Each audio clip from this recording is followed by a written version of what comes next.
Alors, le titre du message d'aujourd'hui, il reste toujours dans notre thème général, une église nouvelle et réformée.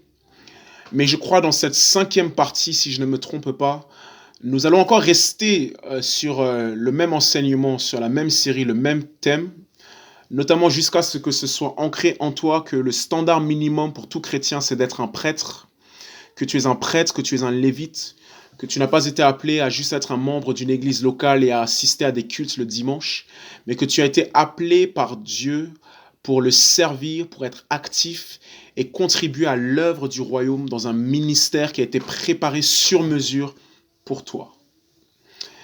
Mais le titre du message d'aujourd'hui, c'est une question. C'est une question à laquelle nous allons devoir répondre. Et cette question est simple, il s'agit donc de savoir pourquoi est-ce que Dieu ne veut pas que tu sois un simple membre d'église? Pourquoi est-ce que Dieu ne veut pas que tu sois un membre d'église? Donc ça, c'est la prochaine sous-partie dans ce grand enseignement, dans cette grande série. Pourquoi est-ce que Dieu ne veut pas que tu sois un simple membre d'église? Alors vous savez, je l'ai répété maintenant depuis plusieurs semaines, plus d'un mois maintenant, la vision de l'Église, c'est la réforme. La vision de l'Église, c'est que le peuple de Dieu, ou ceux qui se disent chrétiens ou du peuple de Dieu, soient réellement transformés, réellement changés, vivent réellement et pleinement ce que Dieu a toujours désiré, ce que Dieu a toujours voulu. Qu'ils puissent vraiment vivre une vie où tout ce qui n'est pas conforme à Dieu, tout ce qui est déformé, tout ce qui est dans l'erreur, tout ce qui n'est pas juste, soit rendu droit. On avait dit que la réforme, le terme grec dans Hébreux 9, 10, c'est diorthosis, remettre droit, corriger ce qui est défait et déformé.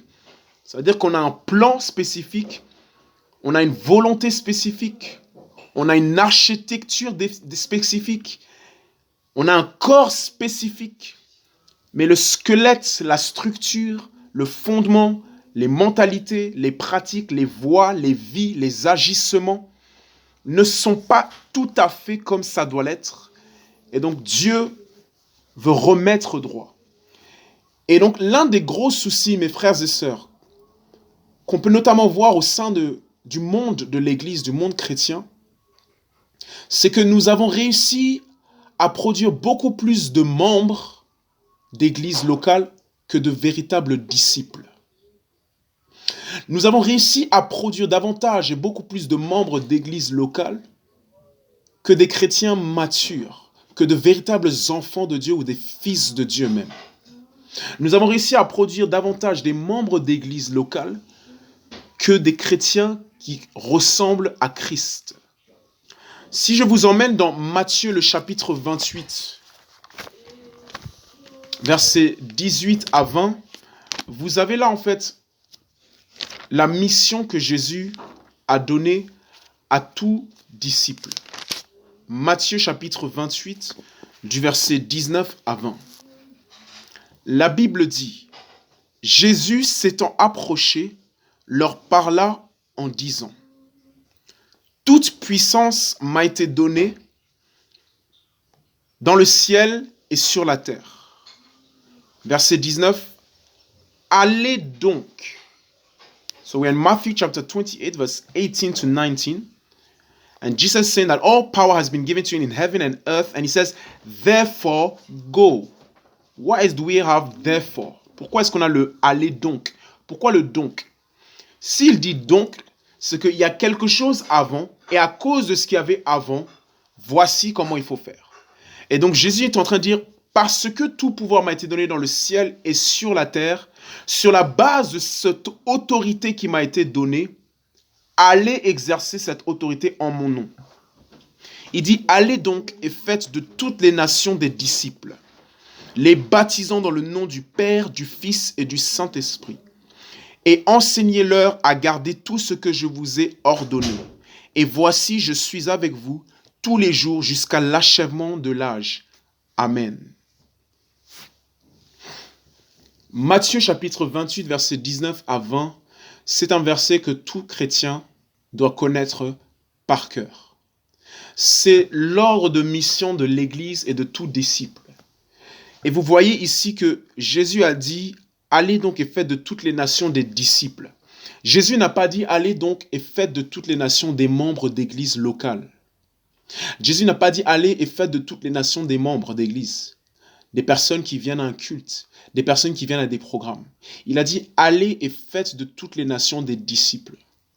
Et l'un des plus gros challenges, et ça je le dis même en tant que pasteur et berger, c'est d'arriver à ne pas produire des membres ou de simples membres d'une église, mais de produire des disciples, de produire des personnes affermies, des personnes qui suivent leur maître, des personnes qui ont pour modèle la personne de Jésus-Christ et qui veulent le suivre et le servir réellement. C'est un gros challenge. Et jusqu'à maintenant, nous faisons du progrès parce que c'est l'église qui bâtit son église, mais il est vrai que nous arrivons plus à produire des membres d'église que de véritables disciples, de véritables enfants de Dieu, de véritables fils de Dieu. Et donc c'est tout l'objet de ce message, de cette partie aujourd'hui, où il est dit pourquoi est-ce que Dieu ne veut pas que tu sois un simple membre d'une église? Parce que dans la mentalité du membre de l'église, assister à un culte du dimanche, c'est avoir accompli la volonté de Dieu. Mais dans la volonté de l'enfant et le fils de Dieu, ressembler à son Père, c'est avoir accompli la volonté de son Père. Dans la mentalité du lévite, du prêtre, intercéder pour les âmes, pour les autres, c'est avoir accompli la volonté du Père. Dans la mentalité du serviteur de Dieu, accomplir ce pourquoi il a été appelé, rendre un service à son père, à son maître, à son employeur et son gouverneur, c'est accomplir la volonté de Dieu. Et donc, si je prêche comme cela, c'est parce que je prêche et j'en appelle et je proclame une réforme qui doit s'opérer, pas parmi quelques-uns, mais parmi tout le peuple. Dieu ne veut pas simplement que tu sois un membre d'une église. Dieu veut beaucoup plus que toi. Dieu veut beaucoup plus pour toi.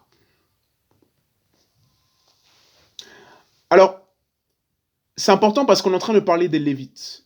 Et j'ai conscience et je sais que pour beaucoup peut-être, c'est une notion qui est complètement nouvelle.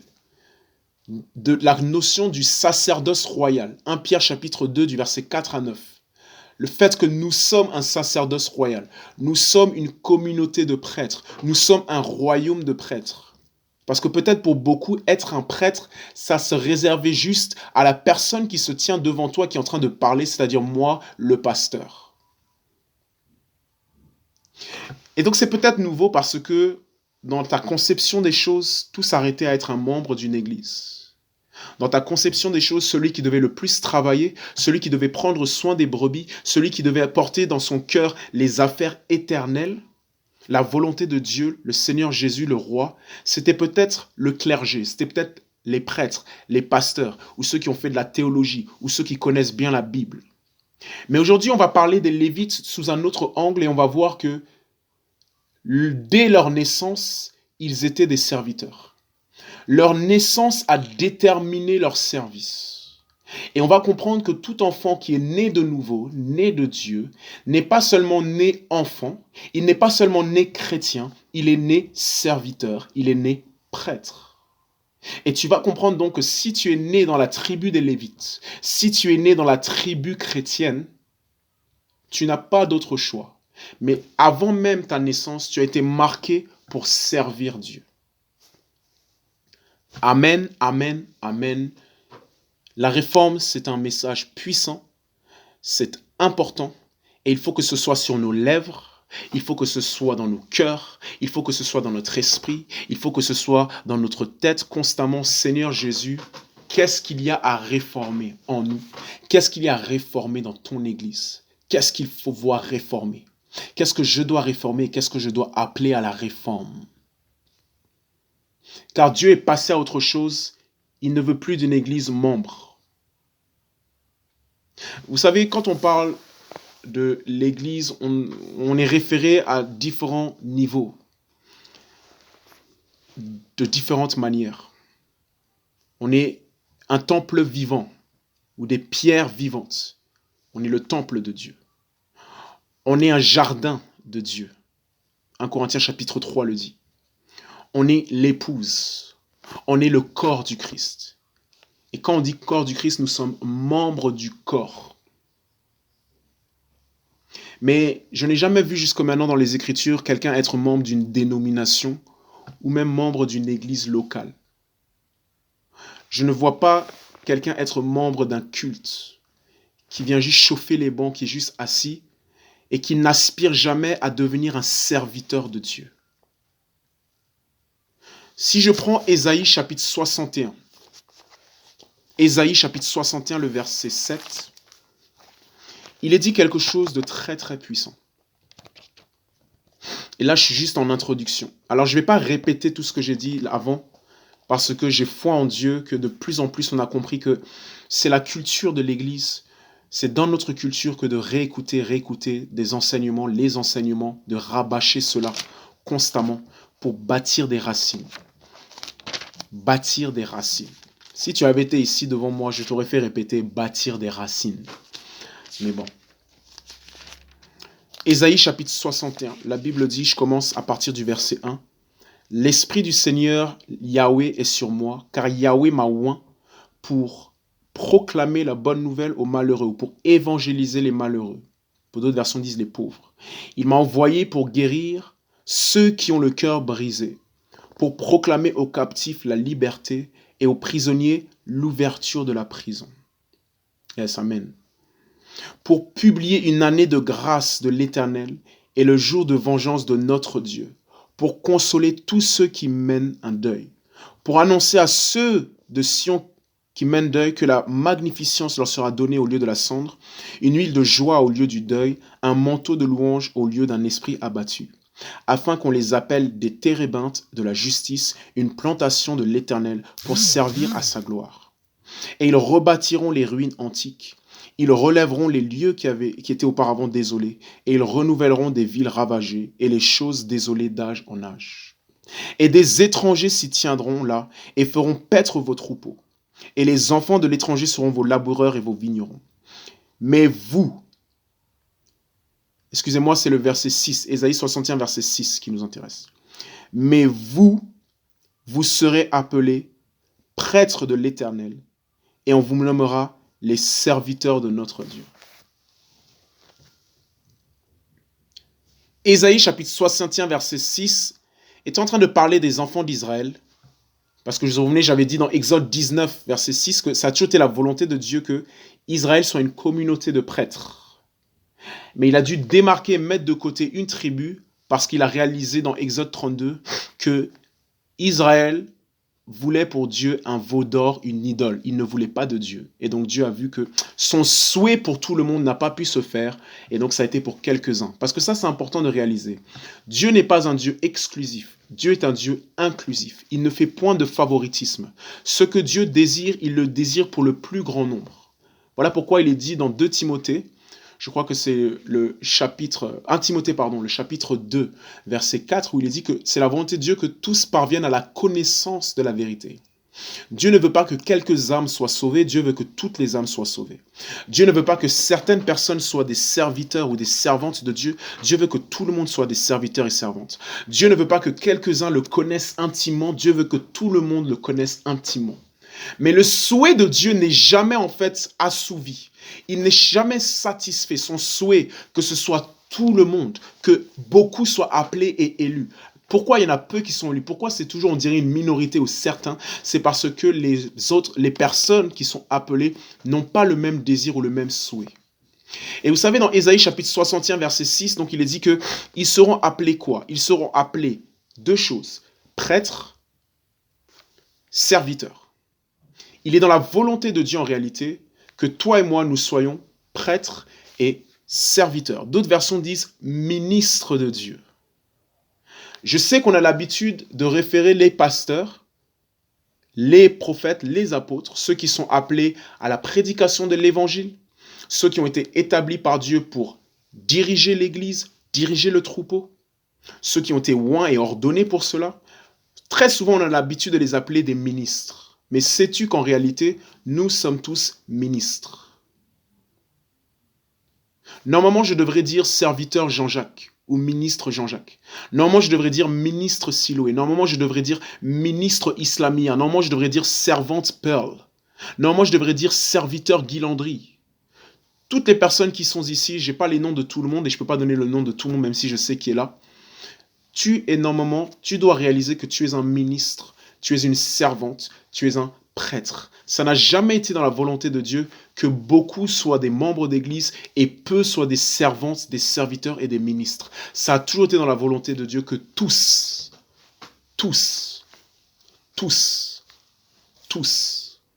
très important de réaliser cela. Mais selon les statistiques et ce que j'ai pu lire, lorsque vous prenez par exemple une grande campagne d'évangélisation, ce qu'on appelle des croisades, beaucoup de personnes répondent à l'appel. Ils inscrivent leur nom, ils donnent leur vie à Christ, mais très très souvent, seulement 5% demeurent en Christ. On a beaucoup de personnes qui répondent à un appel dans un hôtel, à l'hôtel ou à l'église, donc devant la chaire, quand on fait un appel. On a beaucoup de convertis, on a peut-être beaucoup de conversions, on a beaucoup de personnes qui assistent à des campagnes d'évangélisation, mais on a peu de disciples. Peu deviennent des serviteurs, peu deviennent des servantes. Tu es un homme de Dieu, tu es une femme de Dieu, tu es un ministre, tu es une servante, tu es un serviteur de Dieu. Et ça, c'est vraiment la volonté du Père. Et quand je regarde ça, on a réussi à plus produire des membres. Mais il y a au-dessus. Dieu veut qu'on soit des disciples. On a premièrement, j'appellerai des membres. Le deuxième niveau, j'appellerai des disciples. Et quand je parle de disciples, je mettrai entre parenthèses lévites ou bergers. Des personnes réellement qui ont pour modèle Jésus-Christ, qui veulent l'imiter, qui veulent le suivre, dont Jésus en fait est devenu leur enseignement. Ils l'observent, ils apprennent de lui et ils veulent l'imiter et être comme lui parce qu'ils l'aiment de tout leur cœur et ils sont prêts à vivre pour lui. Mais ces disciples-là sont aussi des lévites, sont aussi des prêtres, sont aussi des bergers. Des bergers selon Matthieu chapitre 9, versets 36 à 38. C'est-à-dire des ouvriers réellement qui veulent en fait, qui ont la compassion de prendre soin des autres, de les appeler, de les visiter, d'évangéliser, de faire connaître Dieu, de représenter Jésus, de prendre soin, de se soucier. Là, ils ne sont plus passifs, ils deviennent actifs parce qu'ils se mettent à l'œuvre. Parce que aux membres, on lui demande de s'asseoir. Aux disciples, on lui demande d'aller. Aux membres, on lui demande juste d'assister. Aux disciples, on lui demande d'être enseigné ce que Jésus a dit et de l'observer. Donc mon premier niveau, c'est les membres. Deuxième niveau, c'est les disciples. Et dans ça, on a les lévites, les bergers, les prêtres. Et ça, c'est le standard minimum de tout chrétien. Normalement, on devrait tous être au niveau 2. Ensuite, nous avons un troisième niveau que moi j'appellerais les doulos, les esclaves. Eux là, ça va beaucoup plus loin que de simples disciples. Eux là, ils sont arrivés à une dimension de soumission à Dieu, où ils sont réellement morts à eux-mêmes. Ils sont réellement la possession de Dieu, ce sont des esclaves. Ils sont prêts à tout. Ils arrivent ici à cette dimension même de martyr. Leur vie ne compte plus. Ceux-là, tu ne vas pas souvent les entendre prier Dieu, Seigneur, s'il te plaît, protège-moi, garde-moi. Parce qu'ils ne font aucun cas de leur vie. Ils ne prient pas pour la protection de Dieu parce qu'ils ont compris que si ce n'est pas le moment pour eux de partir, leur mandat les protège de toute façon. Je vais le répéter ça. Les doulos, les esclaves, ces personnes-là, tu ne vas pas souvent les entendre dire « Seigneur, protège-moi, Seigneur, bénis-moi, Seigneur, garde-moi, je t'en supplie ». Tu ne vas pas souvent les entendre dire ça. Ils peuvent le dire de temps en temps, mais tu ne vas pas souvent les entendre dire ça. Pourquoi? Parce que ces gens-là, ils sont arrivés à un niveau où ils sont morts à eux-mêmes. Ils n'ont pas peur de la mort. Et de toute façon, ils ont compris que si Dieu a décidé qu'ils ne meurent pas maintenant, ils n'ont pas besoin de demander que Dieu les protège. Leur mandat les protège de toute façon. Nous avons aussi, je dirais, un autre niveau que moi j'appellerais des réformateurs. Ces personnes-là sont des esclaves, mais ces personnes-là maintenant commencent à transformer pour Dieu ce qui ne va pas. Ils sont au nom de Dieu envoyés pour rétablir la vérité, pour rétablir la justice, pour servir au dessein de Dieu et rétablir tout ce qui ne plaît pas Dieu. Ils sont là pour le bon plaisir de Dieu. Ils viennent pour réformer réellement tout ce qui est au niveau spirituel, moral et social. Alors, ces différenciations, c'est pas comme si, par exemple, il y a une hiérarchie entre doulos, esclaves et réformateurs. Mais c'est juste pour donner un peu différents niveaux, une compréhension de certaines choses pour savoir où est-ce qu'on se situe, où est-ce qu'on se place. Donc, membres, de simples membres, des disciples, c'est-à-dire des bergers, des lévites, des prêtres, des travailleurs, donc des ouvriers. Et ça, c'est le standard minimum et c'est un appel que je lance. Il nous faut des ouvriers au sein de l'Église. Je veux, moi, je vous le dis la vérité, c'est ma prière et je travaille à cela, que dans notre Église, nous ayons une majorité au moins de disciples et peu de membres. Amen. Troisièmement, nous avons donc les doulos, des esclaves. Ces personnes-là, comme les disciples, mais plus encore, tu peux les envoyer n'importe où, ils iront pour Dieu. Les réformateurs qui arrivent à un autre niveau, eux, ils réforment. Ils n'attendent pas, ils prennent les commandes. Ils font preuve d'initiative parce qu'ils entendent Dieu et parce que les desseins et les buts de Dieu sont en train de brûler dans leur cœur. Mais dernier encore, et ça c'est le plus beau, c'est pour ça que je l'ai mis en dernière position, nous avons la dimension de l'ami et de l'épouse. L'épouse et l'ami. Ces personnes-là sont tellement intimes. Ce sont des amis, ce sont des époux, ce sont des fils, des enfants de Dieu. Et ils sont intimes avec lui. Ils ne le servent pas seulement, ils le connaissent. Ils ne font pas seulement les œuvres du Christ, mais ils ont la nature du Christ. Mais il ne faut pas voir tout cela comme forcément des hiérarchies. Mais j'aimerais te faire réaliser que Dieu ne veut pas que tu sois un simple membre d'une église. Tu sers à quelque chose. Et donc dans l'exemple des Lévites, on a pas mal de principes qu'on peut tirer. Pas mal de principes qu'on peut tirer. Et on avait vu à partir de Exode chapitre 32 du verset 15 à 29, comment est-ce que les Lévites ont été mis à part, ont été choisis pour devenir ce qu'ils sont. Et comment donc nous, en tant que chrétiens aujourd'hui dans cette nouvelle alliance, en réalité, nous sommes tous des Lévites. Mais plus que des Lévites, nous sommes des prêtres. Parce qu'en faisant plus de recherches et en faisant plus attention aux Écritures, j'ai vu en fait que tous les Lévites ne sont pas forcément des prêtres. Tous les Lévites étaient appelés exclusivement à servir Dieu et les servir dans le temple et le tabernacle, mais tous les Lévites n'étaient pas forcément appelés à devenir des prêtres, c'est-à-dire des personnes qui allaient prendre les sacrifices du peuple, amener le péché du peuple devant Dieu et intercéder pour leur salut. Donc on voit que parmi les Lévites, il y a encore une même plus grande différence et un approfondissement. Et donc nous ne sommes pas juste des Lévites, nous sommes des Lévites prêtres. Nous sommes un sacerdoce royal. Tous les Lévites n'étaient pas des prêtres, mais tous les prêtres étaient forcément des Lévites.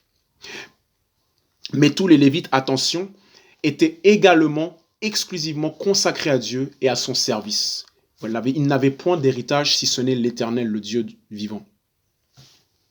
Les Lévites étaient concernés par le ciel et l'éternité et non par les possessions terrestres. Et on avait vu numéro 1 que les Lévites, ils sont pour l'Éternel. Numéro 2, ils font preuve d'une obéissance radicale, immédiate et pleine. Numéro 3, ils font preuve d'une consécration et des sacrifices à l'égard de Dieu. C'est dans les autres audios.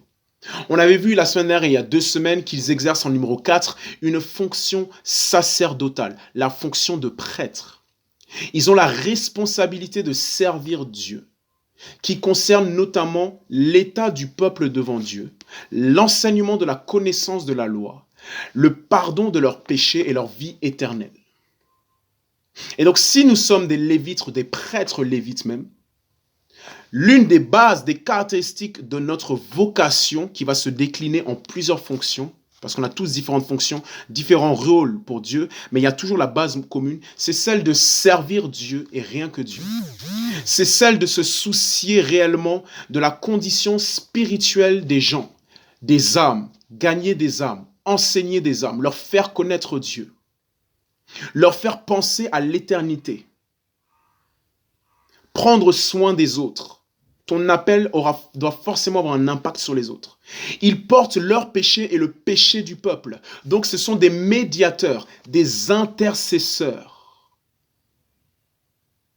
Vous savez, dans votre vie, on vous demandera combien d'âmes avez-vous gagné?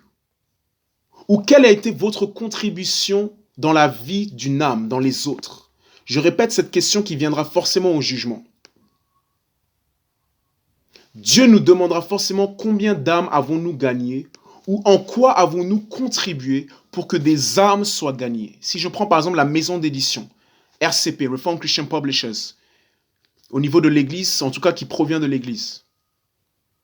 Si tu te donnes pour traduire des livres ou pour aider ne serait-ce à n'importe quel niveau, n'importe quelle manière, ça c'est un exemple, et que demain il y a un livre qui est traduit ou qui est donné, qui est accessible à quelqu'un, et que cette personne va donner sa vie à Christ au travers de ce livre, ou va être bâti, va avoir plus de connaissances, ou on connaîtra plus pour Dieu, tu pourras venir devant Dieu et lui dire, Seigneur, voici ma contribution dans l'édification d'une âme.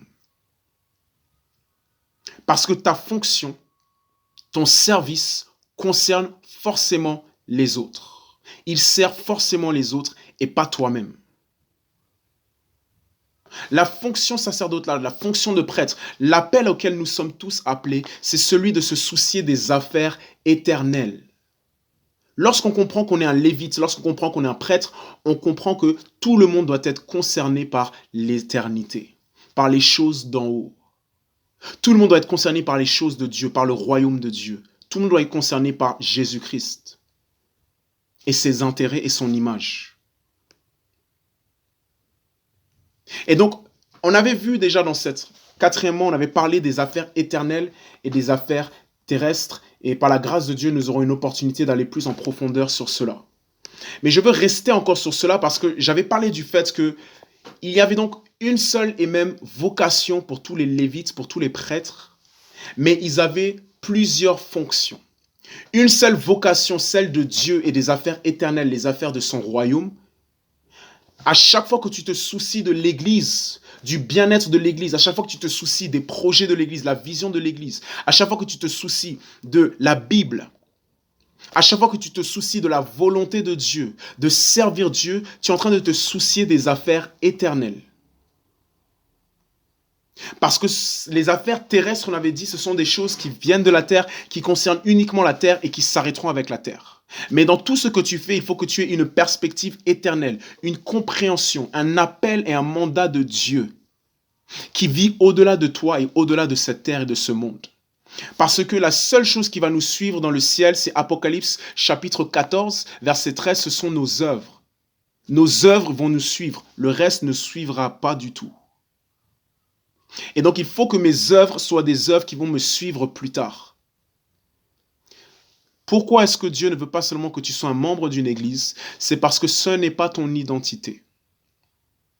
Tu n'es pas né pour ça. Beaucoup de personnes sont nées dans une église, mais ils ne sont pas nés de Dieu. Pour moi, je vois que l'un des gros soucis qu'on a et l'un des gros défis qu'on a, c'est que nous avons des personnes qui pensent être chrétiens alors qu'ils ne sont pas chrétiens parce qu'ils ne sont pas nés de nouveau. Ils sont nés dans une religion, ils sont nés d'un baptême par aspersion, ils sont nés dans une église, ils sont nés dans une tradition, ils sont nés dans une famille chrétienne, et donc ils pensent l'être alors qu'ils ne le sont pas. Et ça, c'est l'une des plus grandes illusions de la religion. Je rappelle, et j'en parlerai sûrement plus tard, la religion est l'une des plus grandes illusions, une des plus grandes tromperies. Religion is one of the greatest deception. Parce que la religion te fait croire quelque chose qui n'est pas. Pourquoi Dieu ne veut pas que tu sois un simple membre d'église? C'est parce qu'il ne t'a pas appelé à cela. C'est parce que ta naissance n'a pas été déterminée pour cela.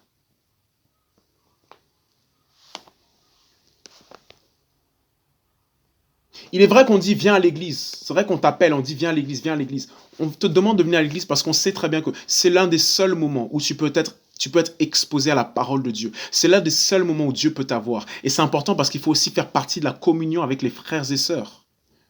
Se soucier des frères et sœurs, appeler, aimer, pardonner, visiter. Tout ça, c'est les affaires éternelles. Tout ça, c'est les soucis du siècle à venir et pas les soucis du siècle présent. L'Église.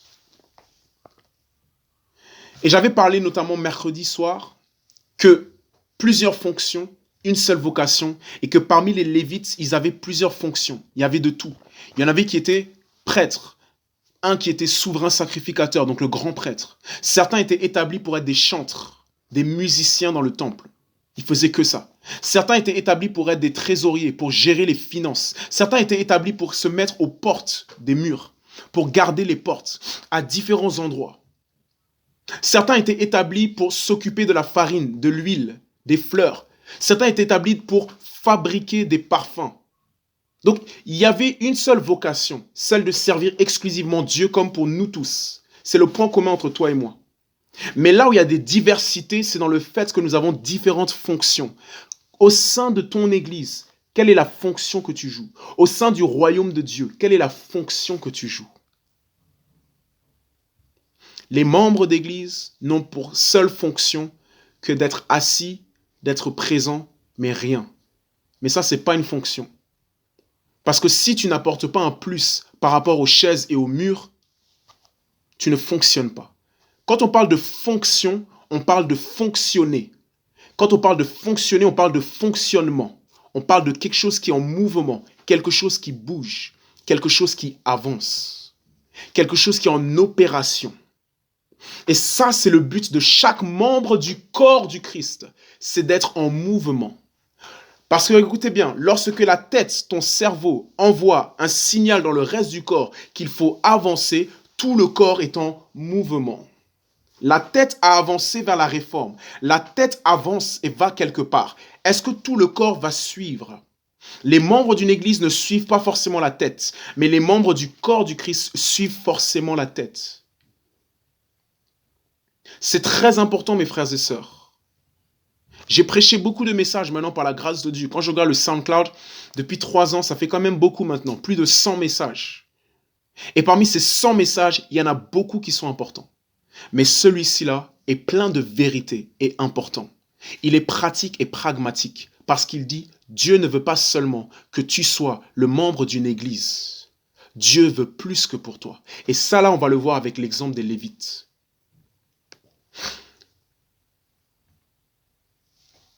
J'avais parlé de 4 grandes caractéristiques des Lévites. C'est leur consécration, leur appartenance totale à Dieu. Numéro 2, c'est leur séparation du reste d'Israël. Ils ont un traitement différent, une vie différente, une quête différente, un héritage différent. Là où les autres vont et se concentrent, eux n'y vont pas. Et là où les autres ne vont pas, eux ne se concentrent et le font. Numéro 3, ils mettent leurs dons au service de Dieu. C'est leur vocation, leur cause, la raison pour laquelle ils font ce qu'ils font qui marque la différence. Et donc oui, tu peux être travailler peut-être dans une ONG, dans une organisation internationale ou dans une entreprise, mais ne pas y être pour les mêmes raisons parce que tu as une autre cause, un autre but. Numéro 4, ils répondent aux besoins et aux soins relatifs à l'œuvre de Dieu. Un membre d'église ne va jamais se poser la question de savoir qu'est-ce que je peux faire pour l'église, qu'est-ce que je peux faire pour Dieu, qu'est-ce que je peux faire pour Jésus? Un membre d'église ne se pose jamais cette question-là. Un membre d'église, en général, il va plutôt être qu'est-ce que je peux recevoir? Qu'est-ce que je peux recevoir? Et c'est pour ça que je dis que nous arrivons à produire davantage des membres que des serviteurs et des servantes. Là, quand le déconfinement va se terminer, qu'on va se retrouver par la grâce de Dieu dans notre lieu de culte, s'il vous plaît, s'il te plaît, dès que tu entres, pose-toi la question, qu'est-ce que je peux faire? Dès maintenant, pose-toi la question, qu'est-ce que je peux faire? Parce que ça, c'est un disciple. Ça, c'est un lévite. Ça, c'est un prêtre. Ça, c'est un berger. Ça, c'est un travailleur. Ça, c'est un véritable chrétien. Un véritable enfant de Dieu demande toujours à son père, qu'est-ce que je peux faire? Un véritable fils de Dieu demandera toujours, qu'est-ce que je peux faire? Si l'enfant ou le fils est très bien éduqué par ses parents, il demandera toujours, qu'est-ce que je peux faire? Et moi, par la grâce de Dieu, en toute humilité, l'éducation que je veux donner à chaque personne ici, c'est pose-toi d'abord la question de savoir, qu'est-ce que je peux faire? Jésus a dit, l'apôtre Paul nous le révèle dans Actes des Apôtres, le chapitre 20, je crois que c'est le verset 25, qu'il y a plus de bonheur à donner qu'à recevoir. Je te dis que ta vie chrétienne sera beaucoup plus excitante si tu te mets à donner plutôt qu'à recevoir. Beaucoup s'ennuient parce qu'ils reçoivent. Parce que leur vie chrétienne, c'est une vie de recevoir et recevoir et recevoir. Et à un moment donné, ils s'ennuient. Mais quand tu dois donner, ça va puiser toute ta créativité, toute ta force, tout ton intellect, tout ce qui est en toi.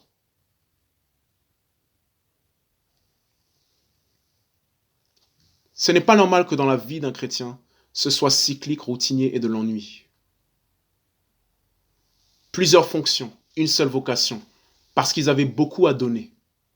Parce que certains étaient formés, experts, spécialisés dans certaines choses. Certains avaient compris quels étaient leurs dons. Tu as un don. Tous les chrétiens ont un don. Quel est ton don? Qu'est-ce que tu dois travailler, aiguiser et former dans son don pour pouvoir donner? Quand tu te mets en mode donner, je te dis que c'est excitant et c'est drôle. Même là, regarde, je suis en mode donner, je dois donner, je donne. J'essaie d'user de créativité, de changement. Regarde, je suis même déplacé. Hein, je suis assis autre part. J'ai mis un peu mes livres à côté. J'ai dit, ok, tu vois, parce que je veux donner. Mais si je suis en mode réception, peut-être que toi, là, tu es assis à la même place, sur ta couverture, avec ton lit, au même endroit qu'il y a la semaine dernière, etc. Parce que tu es en mode réception. Pas besoin de... Quand tu reçois, ça ne demande pas beaucoup d'activité. Mais quand tu veux donner, ça te fait réfléchir. Ça te fait réfléchir. Ça te fait réfléchir. Ça te fait créer. Ça te fait inventer. Ça t'inspire. Tu te poses des questions. Ah, vous voyez, ça vous fait rire même. Mais c'est la vérité. C'est la vérité. C'est la vérité. Et Dieu veut te donner de quoi donner. Dieu veut nous donner de quoi donner. Et donc, il a mis des dons en nous. Il a mis des idées en nous. Il a mis de la force en nous. Il a mis des grâces en nous. Il a mis des appels et des ministères en nous. Il nous a donné des mains, une tête. Il nous a donné tant de choses. Il nous a donné des enseignements. Il nous a donné des livres. Il nous a donné des ressources. Tant de choses pour qu'on puisse donner. Dieu donne jamais pour que tu reçoives. Dieu donne pour que tu donnes. Dieu donne jamais pour que tu reçoives. Dieu donne pour que tu donnes. Il a dit quoi? Il a dit, He's the God who gives a seed to the sower. Il est le Dieu qui donne de la semence au semeur. Il ne donne pas du pain au semeur, il lui donne de la semence. Il lui donne de quoi travailler et donner. Pourquoi Dieu ne veut pas que tu sois un simple membre d'une église? Dieu veut que tu sois un prêtre, Dieu veut que tu sois un berger, Dieu veut que tu sois son serviteur, sa servante, Dieu veut que tu sois son représentant, son ambassadeur, Dieu veut que tu sois son ami, Dieu veut que tu sois son épouse, Dieu veut que tu sois son fils. Oh oui, Dieu veut que tu sois son réformateur, Dieu veut que tu sois son doulos, son esclave, Dieu veut que tu sois son disciple, Dieu veut que tu sois toutes ces choses. Toutes ces choses, mais pas simplement avoir une carte d'adhésion dans une église.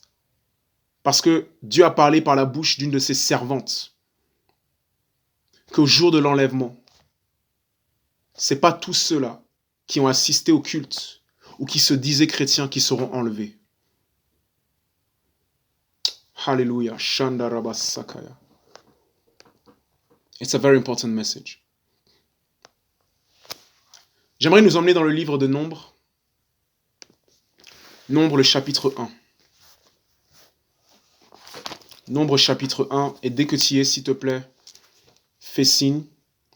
Parce que j'aurais pu donner un autre titre aujourd'hui, mais j'ai donné ce titre pour que ce soit plus percutant que l'autre. Mais si je devais choisir entre deux titres, il y a celui-ci. Pourquoi? Bien sûr, Dieu ne veut pas que tu sois un simple membre d'une église. Mais il y a un autre titre qui vient aussi. L'autre titre que j'aurais donné, c'est le recensement des Lévites. Le recensement des Lévites. Donc si on peut m'écrire le recensement des Lévites, parce que moi je vais parler du recensement des Lévites. Le recensement des Lévites. Le recensement des Lévites.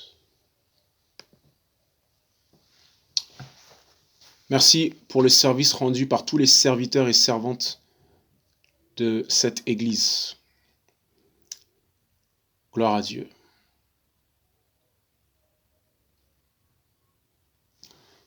On va prendre le chapitre 1, le livre de Nombre, the book of Numbers.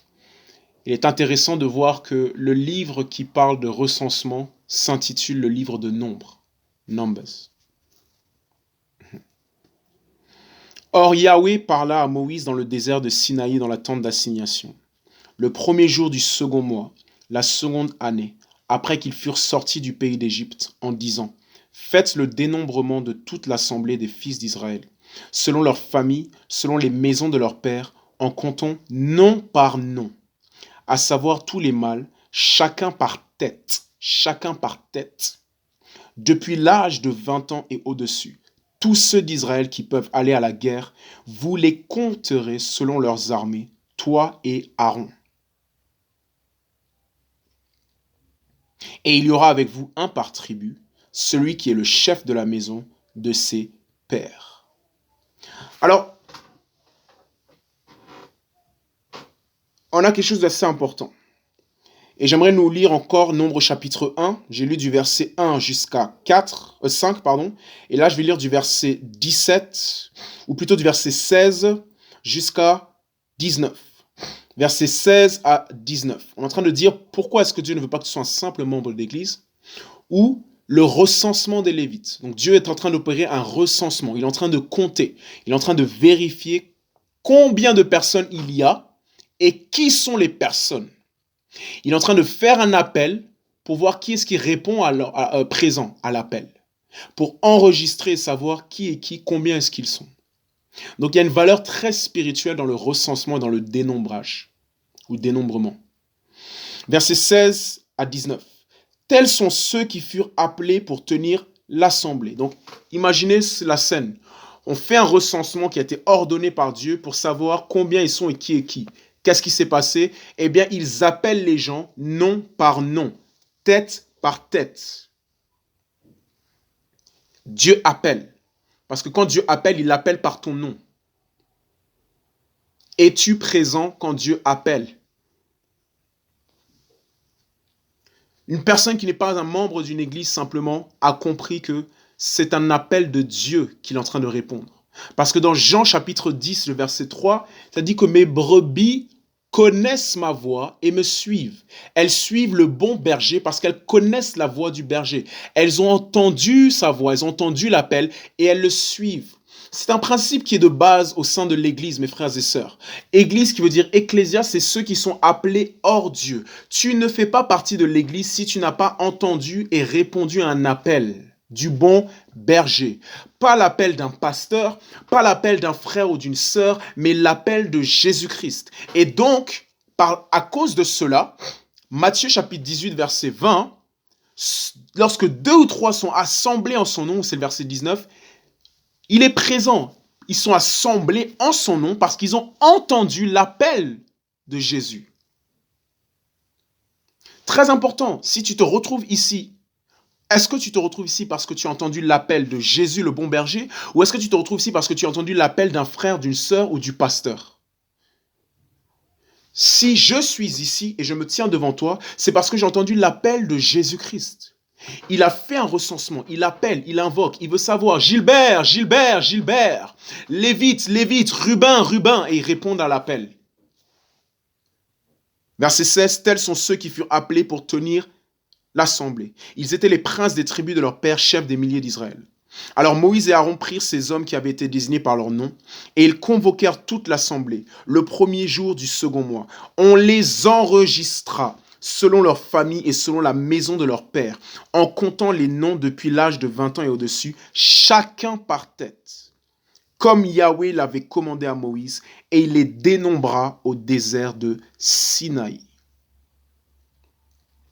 Et donc on voit ici qu'il y a eu un dénombrement, il y a eu un recensement.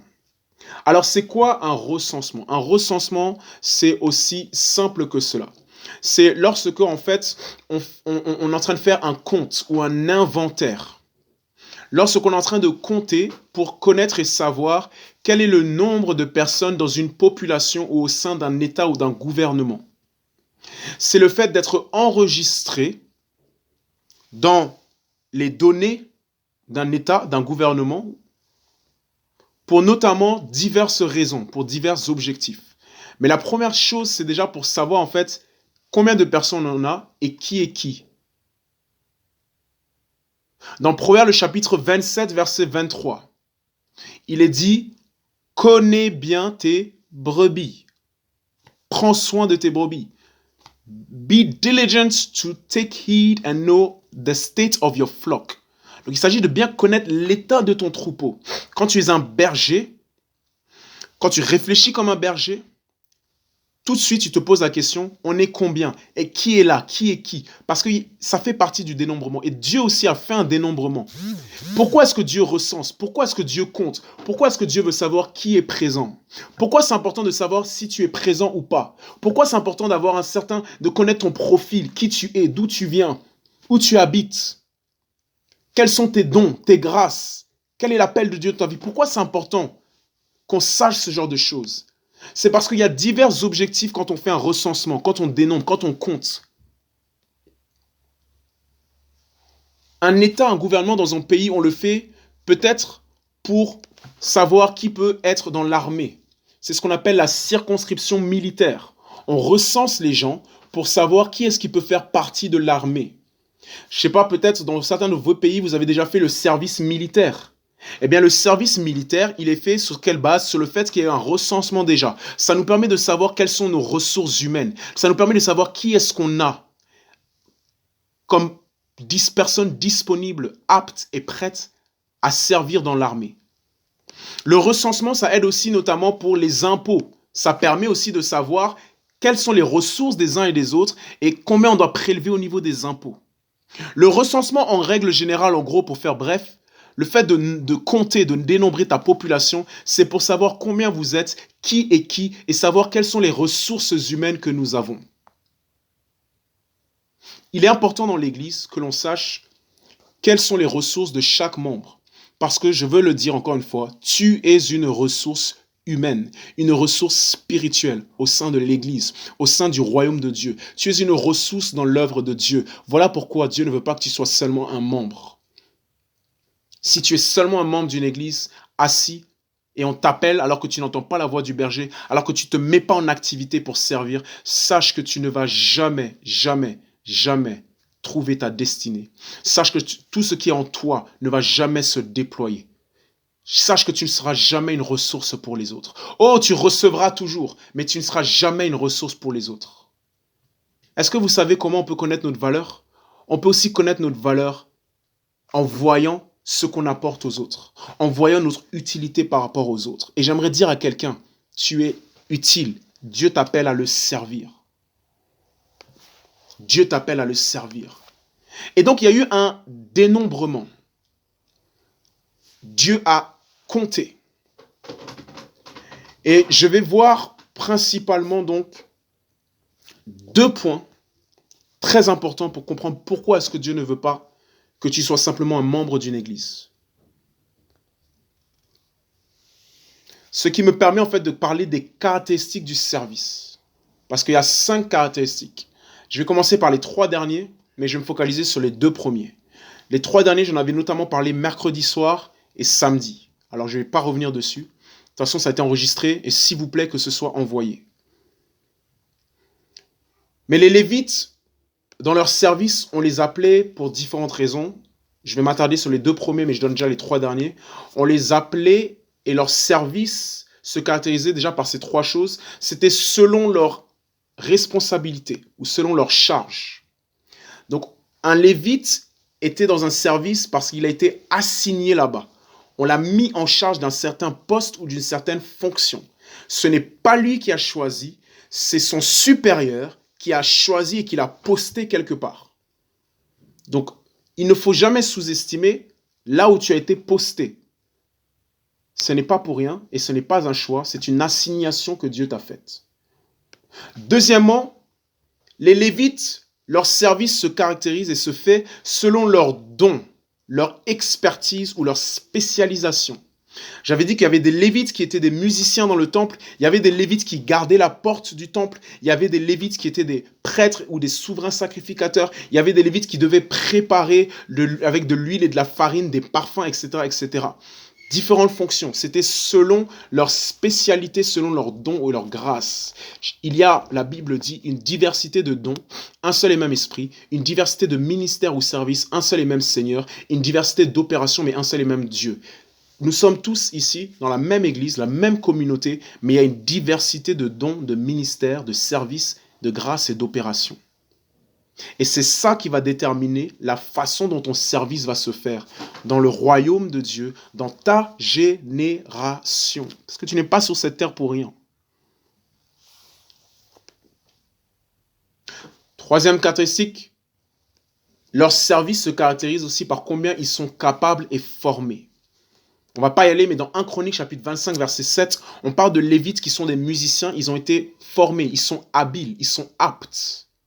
Quand tu connais ton don, il faut le travailler, il faut te spécialiser, il faut te former. Tout service réussi est précédé par une formation et une préparation réussie.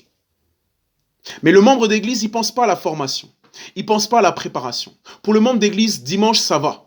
Mais quand il y a des moments de formation, des moments de préparation, des rassemblements, des séminaires, des enseignements, des études bibliques, des temps de cellules, des temps où il y a de l'interaction, les temps où il y a des échanges, quand on donne des exercices. Pour le membre de l'église, ce n'est pas un problème pour lui parce que pour lui, une formation, une préparation, ce n'est pas un souci pour lui. Mais ce n'est pas le cas du lévite, du prêtre. Ce n'est pas le cas de tout enfant qui est né de Dieu. Il a dit quoi dans Matthieu 28, verset 19 ? Enseignez-leur tout ce que je vous ai ordonné, commandé. L'enseignement, la préparation, la formation, c'est une partie intégrale de la vie du disciple. Le disciple se forme constamment, se prépare constamment, veut se nourrir constamment, veut apprendre constamment, veut être formé, aiguisé, veut aller sur le terrain, essayer, faire ses erreurs. C'est comme ça qu'il réfléchit. That is the mindset of the disciple. C'est le mindset du disciple, du lévite, du prêtre, du berger, de tout standard chrétien standard en vérité, selon les standards de la parole. Et le standard minimum, c'est la parole, sola scriptura. Pas moins. Au moins ce que la parole dit. Amen. Et là, je suis en train de parler de toi et de moi. C'est comme ça que Dieu te voit. Change ton identité. Change ta façon de te voir. Change ta façon de voir et de comprendre ce que c'est être chrétien. Tu es beaucoup plus que ce que tu as pu manifester jusqu'à maintenant. Aujourd'hui, j'ai envie aussi d'encourager et d'exhorter, pas juste enseigner. Parce que je sais ce qui pèse sur le cœur de Dieu. Je sais ce qui est sur le cœur de Dieu. Et je sais qu'il veut plus de nous tous. Qu'il veut nous voir épanouis, sortir notre potentiel, afin que Jésus soit glorifié. Mais je vais donc m'attarder sur les deux autres caractéristiques qui concernent le service des Lévites, qui répondront à la question de savoir pourquoi Dieu ne veut pas que tu sois un simple membre. Et on le retrouve dans la révélation du recensement. Mais d'abord, j'aimerais lire Matthieu chapitre 5. Le verset m'est venu juste là. Et comme je suis en train de dire que je suis aussi là pour exhorter, pour prêcher et proclamer la parole, j'aimerais te proclamer et t'exhorter avec Matthieu chapitre 5, versets 13 à 16. Matthieu chapitre 5, versets 13 à 16. S'il vous plaît, prenons nos Bibles. Prenons nos Bibles. Matthieu chapitre 5, versets 13 à 16.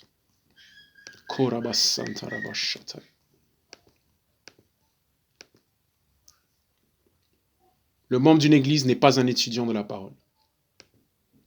Parce qu'il veut pas imiter son maître. Il n'a pas de maître. Le disciple a un maître. Et donc il se met en mode enseignement. Il apprend, il est étudiant, il bâtit les racines, il revoit, il réfléchit, il médite. Il cherche à être formé, il cherche à aller sur le terrain, à essayer, même s'il doit faire des erreurs. Il cherche à s'améliorer dans ce qu'il fait, dans son service, dans ses dons. Il cherche à se rendre utile. That's how he thinks. Il cherche à être une solution pour Dieu. Vous êtes le sel de la terre. Vous êtes. 1 Pierre chapitre 2 verset 9. Vous êtes. Aujourd'hui, il dit vous êtes le sel de la terre. Mais si le sel perd sa saveur, avec quoi le salera-t-on ? Il ne sert plus qu'à être jeté dehors et foulé aux pieds par les hommes. Vous êtes la lumière du monde. Vous êtes. Vous êtes. Oh, wow! Une ville située sur une montagne ne peut être cachée. Et on n'allume pas la lampe pour la mettre sous un boisseau. Arrête de te cacher. Laisse-nous voir ce que Dieu a mis en toi. Et on n'allume pas la lampe pour la mettre sous un boisseau, mais sur un chandelier. Et elle éclaire tous ceux qui sont dans la maison. Avant que j'aille au verset 16, j'aimerais attirer notre attention sur le verset 15. La Bible dit que nous sommes une ville située sur une montagne.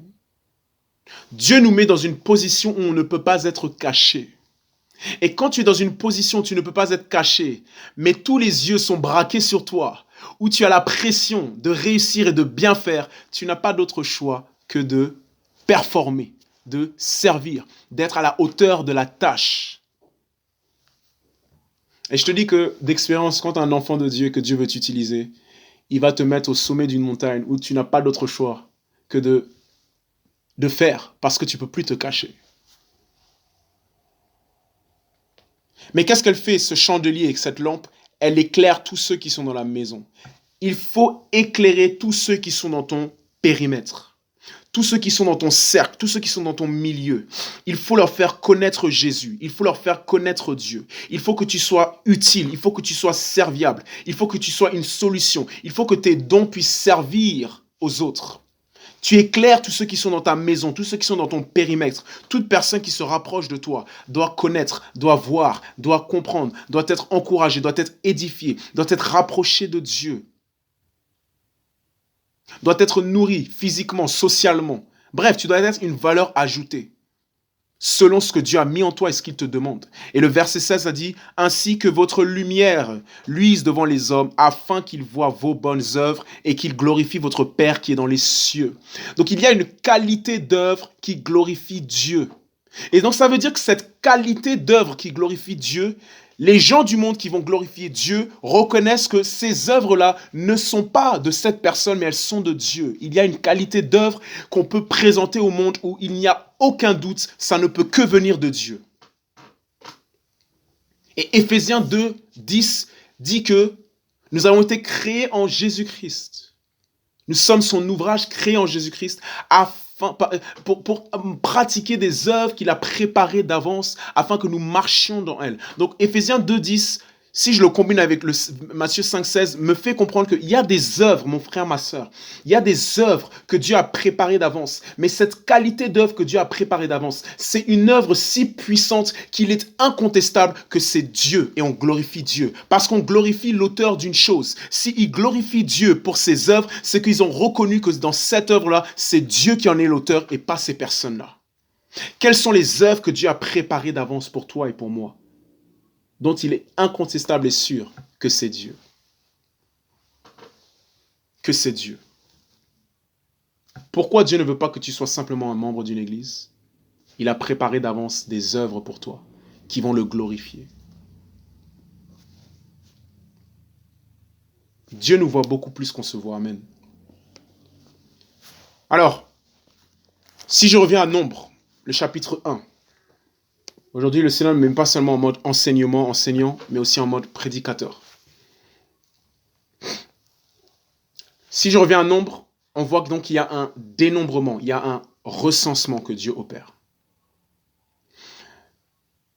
Maintenant, j'aimerais que vous soyez attentifs à une chose. Si je prends le verset 3 et 4, le recensement il est particulier. C'est le dénombrement de toute l'assemblée des fils d'Israël selon leur famille, selon les maisons de leur père, en comptant nom par nom, à savoir tous les mâles, chacun par tête. Maintenant, regardez le verset 3. C'est depuis l'âge de 20 ans et au-dessus, tous ceux d'Israël qui peuvent aller à la guerre, vous les compterez selon leur armée, toi et Aaron. Donc le dénombrement ici se fait pour l'assemblée d'Israël, mais il se fait à partir de l'âge de 20 ans et au-dessus pour être amené à œuvrer dans la guerre, pour faire partie de l'armée. Ça, c'est une des raisons pour lesquelles on fait un recensement pour le service militaire. Maintenant, en France, c'est une journée d'appel à la défense. Mais il y a des pays, c'est 6 mois, il y a d'autres pays, c'est 1 an. Ça dépend des pays. Peut-être que tu l'as déjà fait. Mais là, Dieu demande à Israël, à Moïse, de faire un recensement d'Israël, de tous les mâles, à partir de 20 ans, pour qu'ils soient localisés, enregistrés, pour que le jour où il y a la guerre, toutes ces personnes qui ont été enregistrées sont prêtes pour aller à l'armée. Si tu n'es pas enregistré, tu ne réponds pas à l'appel, c'est-à-dire que tu ne te rends pas disponible pour l'œuvre et pour la guerre. Voilà pourquoi il est important de répondre à son appel. Quand on répond à son appel, on est en train de dire à Dieu, je me rends disponible pour toute œuvre que tu as et pour toute guerre que tu as. Parce que j'espère que tu sais que nous sommes dans un véritable combat spirituel. Nous sommes dans une guerre pour les âmes, une guerre pour les mentalités, les arguments, les forteresses, les pensées, les idéologies, les théories. Nous sommes dans une guerre face à des systèmes sataniques. Nous sommes dans une guerre face à des principautés, des esprits méchants, des esprits malins. Nous sommes dans une guerre véritable. Une guerre véritable. Ok, notre sœur nous dit qu'en France, c'est à partir de 16 ans. Amen, gloire à Dieu. Merci. Nous sommes dans une guerre véritable. C'est important qu'on réalise cela. Lorsque tu réponds à l'appel de Dieu, tu te rends disponible pour toute œuvre et pour toute guerre. Et je suis en train de dire que le moment, en fait, et c'est ça que je veux dire, le moment où, en fait, où tu deviens un enfant de Dieu, tu ne deviens pas un membre d'une église. Tu deviens une personne qui répond à l'appel pour toute œuvre et pour toute guerre dans laquelle nous sommes. Parce que tout enfant de Dieu est né serviteur, est né ouvrier, est né travailleur, mais il est aussi né guerrier et soldat. Vous êtes, je suis en train de parler de notre identité, vous êtes. Vous êtes. Et ça, c'est le standard minimum. C'est comme ça que tout le monde doit réfléchir. Quand tu penses chrétien, c'est comme ça que tu dois réfléchir. C'est comme ça que tu dois le comprendre. Et c'est comme ça que tu dois le vivre. Alléluia. Donc j'étais dans Nombre chapitre 1, versets 3 à 4. Maintenant, si vous prenez le verset 47 au verset 49. Nombre chapitre 1, verset 47 à verset 49. Il est dit, mais les Lévites ne furent point dénombrés avec eux, selon la tribu de leur père. Car Yahweh avait parlé à Moïse en disant, tu ne feras aucun dénombrement de la tribu de Lévi, et tu n'enlèveras point la somme avec les autres enfants d'Israël. Verset 50, mais tu donneras aux Lévites la charge du tabernacle du témoignage et de tous ses ustensiles et de tout ce qui lui appartient. Ils porteront le tabernacle et tous ses ustensiles, ils y serviront et camperont autour du tabernacle. Alors, dans ce chapitre-là, dans ce verset 47 à 49, vous voyez que Dieu, d'accord? Vous voyez que Dieu, il est en train de dire que, attends, je t'ai demandé de faire le dénombrement, de compter tous les enfants d'Israël, mais ne compte pas les Lévites. Eux, tu les mets à part. Eux, ils ont un autre traitement. Donc, c'est comme si tu arrives, je viens chez toi, et je demande à ton père, s'il vous plaît, ramenez-moi tous vos enfants, et je commence à compter, mais toi, je ne te compte pas. Comme si tu n'existais pas, ou comme si tu ne faisais pas partie de la famille. Pourquoi? Pourquoi est-ce que les Lévites n'ont pas été dénombrés? Pourquoi est-ce que les Lévites n'ont pas été comptés? On va voir qu'en réalité, les Lévites ont été comptés, mais ils ont été comptés autrement, différemment, pour autre chose. L'appel des Lévites était différent de l'appel des autres. Mais il est intéressant de voir que les Lévites n'ont pas été dénombrés. Ils n'ont pas été comptés parmi Israël. Ils ont été comptés à part. Et j'avais dit ça hier et je vais le répéter. Parfois, tu as l'impression que Dieu t'a oublié. Parfois, tu as l'impression que Dieu ne t'a pas compté. Parfois, tu as l'impression que Dieu ne t'a pas enregistré. C'est pas qu'il t'a oublié, c'est pas qu'il t'a pas compté. Il t'a vu autre part pour une autre chose. Il t'a réservé pour autre chose. On va voir la raison pour laquelle les Lévites n'ont pas été dénombrés, n'ont pas été localisés par Dieu. Ne pense jamais, s'il te plaît, enfant de Dieu, que Dieu t'a oublié. Dieu ne t'a pas oublié, il ne t'oublie pas. C'est juste qu'il a un autre traitement différent pour toi. À cause de ton appel, à cause de ce qu'il veut faire de toi, à cause de la vie qu'il a pour toi. Tu ne seras pas toujours compté de la même manière que les autres. Parce que tu n'es pas appelé à être dans l'armée, mais tu es appelé à être dans la fonction sacerdotale, exclusivement réservée à Dieu. Waouh! Waouh! À l'école, ça m'est arrivé. Quand je suis revenu de la Chine, j'avais envoyé une candidature pour un master à Strasbourg. On ne m'a pas compté. Lorsque j'ai fait Sciences Po, j'ai fait le concours Sciences Po à l'âge de 18 ans. J'ai fait le concours. On ne m'a pas compté. Mais si je n'étais pas compté parmi mes amis pour ces choses-là, j'étais compté autre part. Parce que Dieu avait autre chose pour moi. Oh non!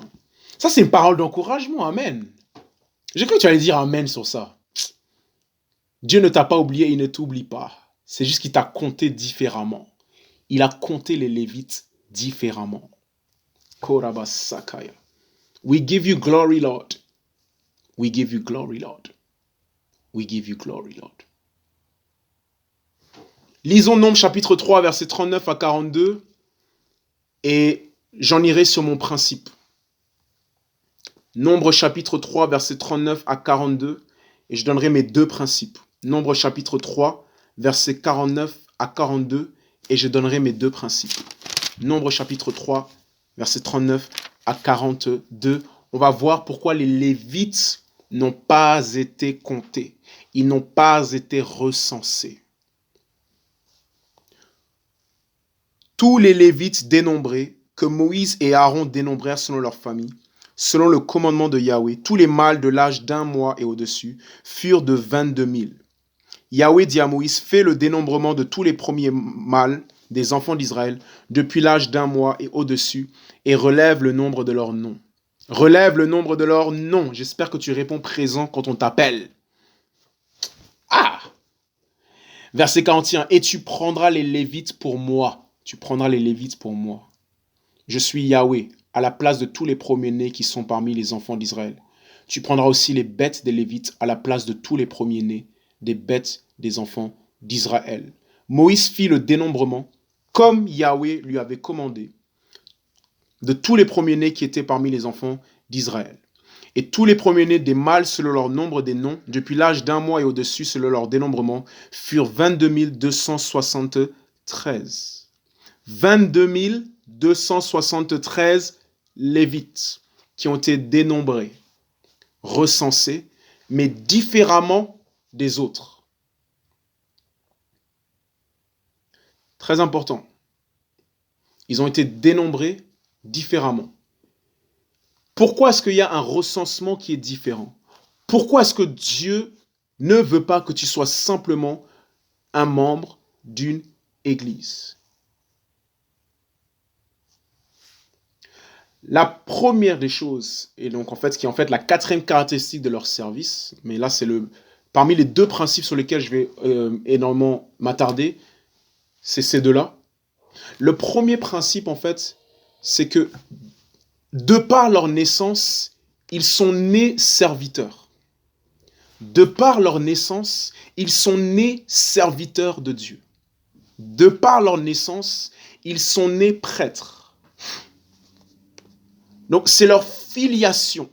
C'est en raison de la tribu dans laquelle ils sont nés que les Lévites ont été appelés à servir Dieu. En d'autres termes, ta naissance détermine ton service. Ta naissance t'a déterminé à être au service de Dieu. Ou j'ai envie de dire, la tribu dans laquelle tu es né t'a destiné à être au service de Dieu. J'espère que c'est compris cette notion parce qu'elle est très importante. Quand vous regardez les 12 tribus d'Israël, si tu n'es pas de la tribu des Lévites, tu n'es pas obligé de servir exclusivement Dieu. Mais si tu fais partie de la tribu des Lévites, si tu fais partie de cette famille, de cette filiation, eh bien, en raison du fait que tu es né dans cette famille, en raison du fait que tu es né dans cette tribu, en raison des liens de ton sang avec cette génération des Lévites, tu es destiné à devenir cela. Et donc quoi? Qu'est-ce que ça veut dire? Pour prendre un exemple simple, vous savez, il y a des familles comme ça. Certains métiers, certaines professions, c'est de famille. L'arrière-grand-père était agriculteur. Le grand-père est aussi agriculteur. Le père est aussi agriculteur. Le fils est aussi agriculteur. Parce que la profession est une tradition familiale. Certains sont fils d'avocats, qui sont fils d'avocats, qui sont fils d'avocats, etc., etc. C'est une tradition. De par leur naissance, ils sont déjà destinés et voués à un certain service et une certaine profession. Un Lévite n'avait pas le choix de servir Dieu ou pas, notamment dans le tabernacle, parce que sa naissance l'avait déterminé, destiné à cela. Sa fonction, son service était déjà tout tracé. Et donc les Lévites, très important, notion importante, ils n'avaient pas le choix. Ils sont obligatoirement enrôlés à l'œuvre de Dieu. Ils sont obligatoirement assignés par leur naissance, par leur tribu, à cause de là d'où ils viennent. Ils sont nés serviteurs, ils sont nés ouvriers, ils sont nés prêtres. Ils ne sont pas seulement nés chrétiens, ils sont nés serviteurs, ils sont nés prêtres. Dieu est en train de dire, la raison pour laquelle tu ne peux pas être simplement le membre d'une église, c'est parce que la famille dans laquelle tu es né a une tradition de serviteurs, d'hommes et de femmes de foi. La famille dans laquelle tu es né la famille en Christ, de chrétiens, eh bien dans cette famille-là, tous ceux qui sont nés réellement dans cette famille-là sont déjà nés serviteurs, sont déjà nés ouvriers, sont déjà nés travailleurs, ils sont déjà nés disciples, ils sont déjà nés prêtres.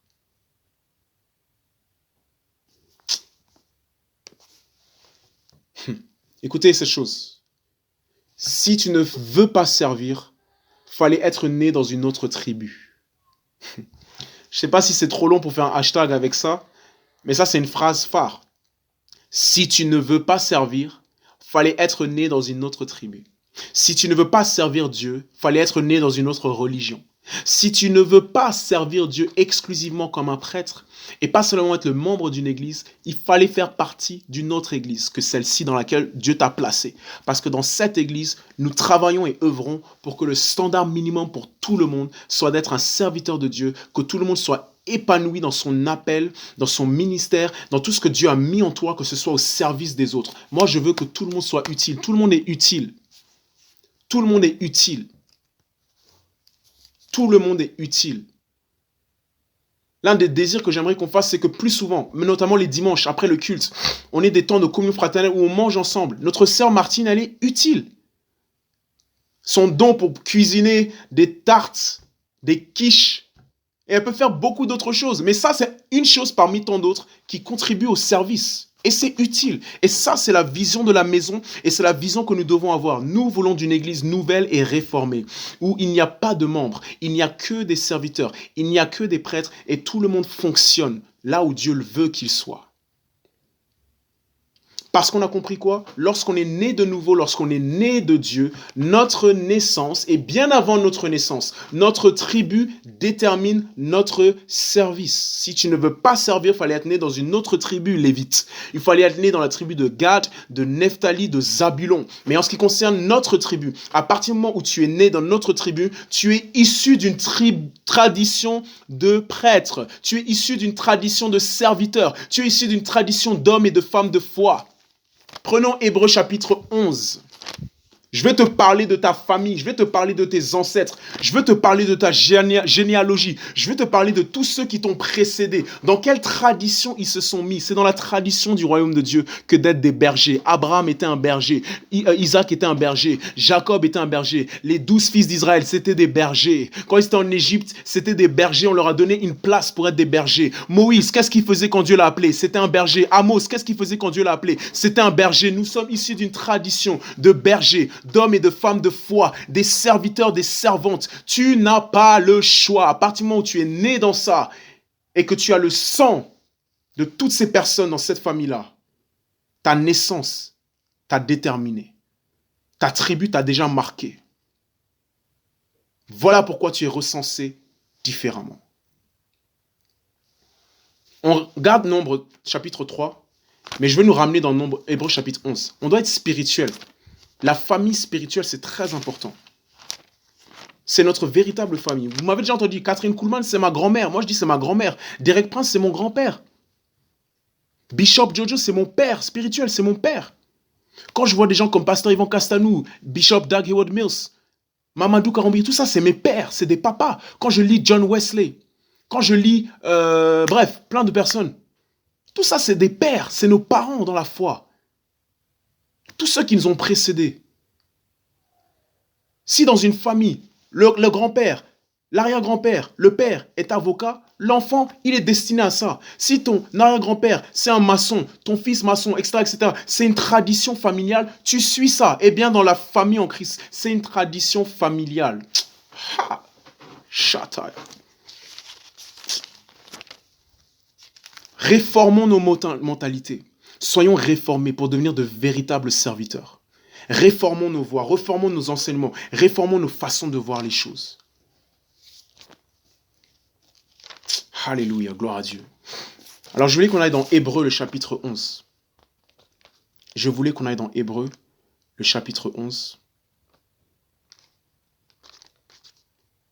Et le service, c'est pas qu'au culte, hein, je rappelle. Non, c'est même pas le culte, ça va plus loin que ça. Les membres d'une église se focalisent beaucoup sur le programme et le culte. Les serviteurs, ils se focalisent sur dehors, en dehors du temple. comment ça va servir Dieu. Les membres, les véritables serviteurs, ils se focalisent sur les hommes, les êtres humains. Qu'est-ce que je peux lui apporter? Qu'est-ce que je peux lui donner? Je vous dis la vérité, vous ne savez pas en tant que berger, hein, combien dans mon cœur, je pense, je réfléchis, je brûle. S'il te plaît, la personne, les gens, les personnes qui soient bâtis, qui soient plus intelligents, plus spirituels, plus matures, qui connaissent ce que Dieu a pour eux, qu'ils opèrent dedans, qu'ils fonctionnent de ça. Il y a une sœur, il y a 2 semaines, elle m'a appelé, elle m'a envoyé PowerPoint, elle m'a appelé et tout, parce que le Seigneur s'est révélé à elle pendant ce temps de confinement. Et elle connaît une partie de son appel. En tout cas, elle connaît une des choses parmi beaucoup de choses que Dieu attend d'elle. Elle m'a montré ça, mais quand j'étais en train d'écouter l'audio qu'elle m'a envoyé, j'ai regardé le PowerPoint et tout, mais j'étais en train de sauter dans tous les sens. J'étais tellement heureux. Tellement heureux. Ça, c'est la mentalité du disciple. Qui, lui, le disciple, il se focalise sur ce qui se passe en dehors du temple. Il se focalise sur l'ordre dans le temple, la volonté de Dieu. Il se focalise sur les autres, les âmes. Dieu ne regardait pas le temple. Dieu regarde toi et moi. Et donc, moi, en tant que serviteur et disciple, berger, lévite et prêtre, je regarde les hommes, les êtres humains. Quelle est ma contribution dans les autres? Quelle est ma contribution dans l'éternité, l'âme, dans l'église, dans l'œuvre, dans le royaume de Dieu? Voici notre famille, Hébreux chapitre 11, verset 2. Car c'est par elle que les anciens ont obtenu un bon témoignage. Et dans tout le chapitre, vous voyez des hommes et des femmes de foi. C'est dans la tradition de la famille en Christ que d'être un homme et une femme de foi. Amen. Certains, ils ont une foi pour de petites choses. Rahab, c'est une prostituée, elle a juste une foi pour cacher des espions. D'autres ont eu une foi pour des choses qui ont l'air plus grandes. Daniel, il a fermé la gueule des lions. David, il a fait la guerre. Mais peu importe l'objet de ta foi, ce qui compte, c'est en qui tu as foi.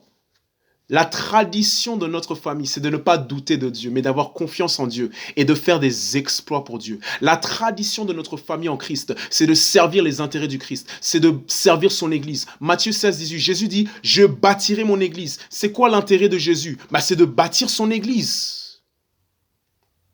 La tradition familiale. Oh non, this word. J'ai bientôt terminé. Bientôt terminé. La tradition familiale. Tu as une famille en Christ. Dans cette église aussi, évangélique réformée du Christ, c'est une famille pour toi. S'il te plaît, reste connecté à ta famille. Reste connecté au berger de la famille. Reste connecté au père de la famille, reste connecté à la vision de la famille, reste connecté à l'esprit de la famille, reste connecté à la communion fraternelle de la famille, reste connecté au fardeau de la famille, reste connecté aux prières de la famille. Connecte-toi à la tradition de la famille dans laquelle Dieu t'a mis. Connecte-toi aux services et aux différents services de la famille. Connecte-toi. Il y a une tradition dans cette famille, c'est la réforme, c'est le changement, c'est la vérité, c'est de véritable, c'est la réforme spirituelle, l'état d'une âme face à Dieu, être juste devant Dieu, pas d'autres idoles, mais être serviteur, esclave, né de Dieu, servir pour Dieu. Il y a une tradition de réforme morale où nous voulons avoir vraiment de véritables valeurs morales, être intègre moralement, avoir le caractère qu'il faut selon le Seigneur dans la crainte de l'Éternel. Une telle intégrité au-dedans que les gens de l'extérieur sont choqués. Pas de corruption, pas de mensonge, pas de viol, pas de toutes ces choses-là, pas de commérage. Une réforme morale où dans notre société, on se bat pour la moralité. Tu reviens au pays, à l'aéroport, et les gens sont dans la corruption, les gens sont « donne-moi un petit quelque chose ». Toi, réforme morale, tu ne veux pas te souiller dans ça, et tu refuses cela. Tu veux combattre ce genre de mentalité parce que Dieu l'exige. Le standard, c'est le caractère de Dieu. Réforme sociale, tout ce que tu vois dans la société, chaque domaine. Tu veux être la voix de Dieu. Tu veux que son royaume soit établi. Tu veux gagner des âmes pour Christ. Tu veux gagner des âmes, tu veux évangéliser dehors, tu veux utiliser tous tes dons, tout ce que tu as. Ça, c'est la tradition, pas seulement de Crèque. Ça, c'est la tradition de la véritable église de Dieu, l'épouse, la famille en Christ. C'est quoi notre tradition familiale?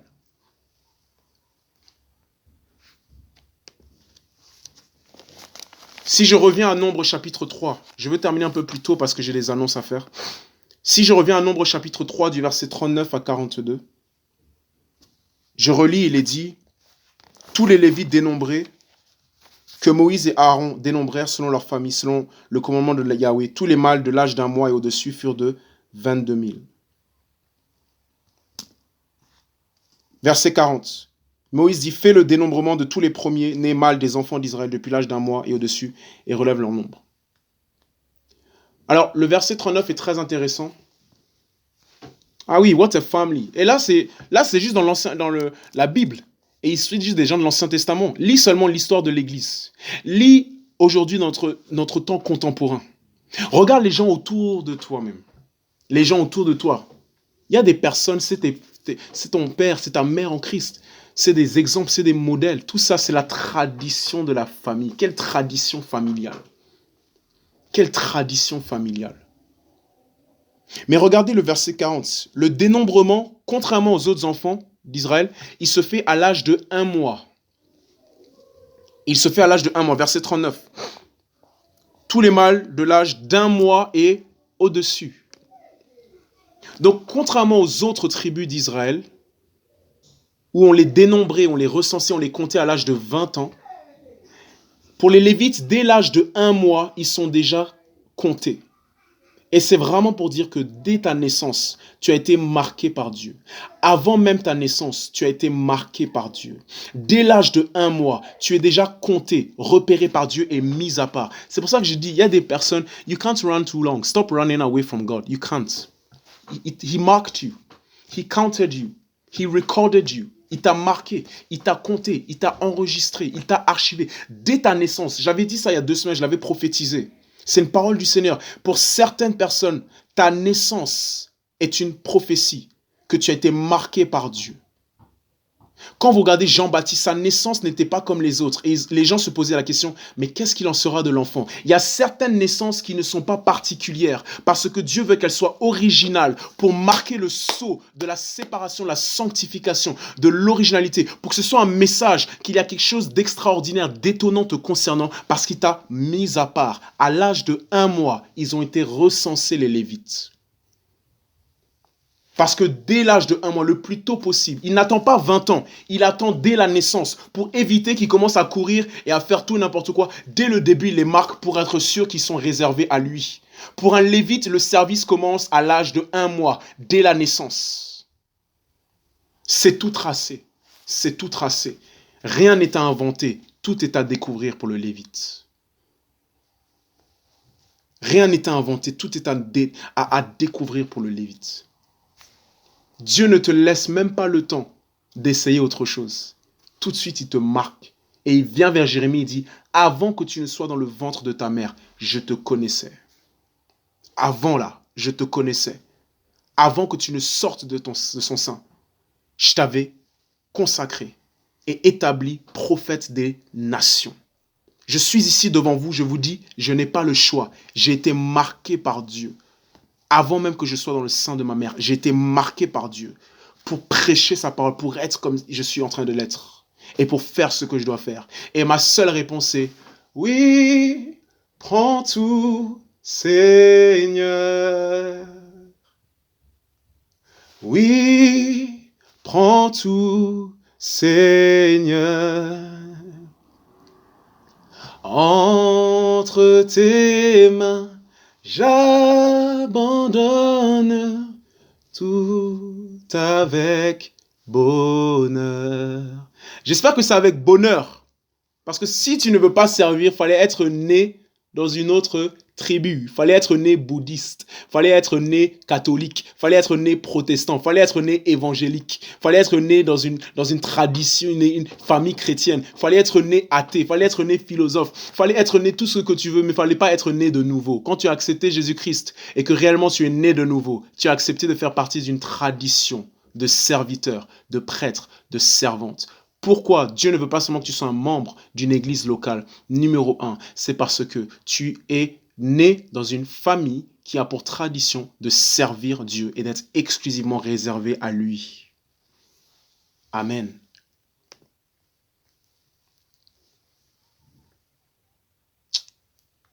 Ta famille t'a marqué. Mais deuxième chose et deuxième principe, et ça vient clore les 5 caractéristiques du service, la deuxième chose, c'est que le recensement se fait nom par nom, tête par tête. Le recensement se fait nom par nom et tête par tête. Donc peut-être pour que ce soit plus clair le principe, tu es Pourquoi? Deuxième chose, caractéristique du service, c'est tu es attendu à l'appel selon ton nom. Tu es attendu à l'appel selon ton nom. Et je vais terminer sur cela. La Bible dit que c'était nom, tête par tête, selon leur nom. Ça veut dire qu'il fallait leur donner un nom dès leur naissance. Il fallait leur donner une identité dès leur naissance. Il fallait déjà savoir qui ils étaient dès leur naissance. À partir du moment où tu es né de nouveau, tu deviens un enfant de Dieu et tout parent donne un nom à son enfant. Dès que tu es né de nouveau, sache qu'une nouvelle identité en Christ t'a été accordée. Et dans cette identité se retrouve tout ce que Dieu a décidé de faire de toi. Et l'une des choses qui constitue ton identité, c'est le fait d'être un lévite, d'être un prêtre même. C'est le fait d'être dans la fonction du sacerdoce. C'est le fait de servir dans le tabernacle, dans le temple. Vous savez pourquoi je parle comme ça? C'est parce que pour moi, je suis encore plus conscient, et pour moi, c'est encore plus réel, que mon Père, c'est Dieu qui est aux cieux. Voilà pourquoi je parle comme ça. Pourquoi je suis en train de dire, oui, ça c'est ma grand-mère, ah, ça c'est mon père.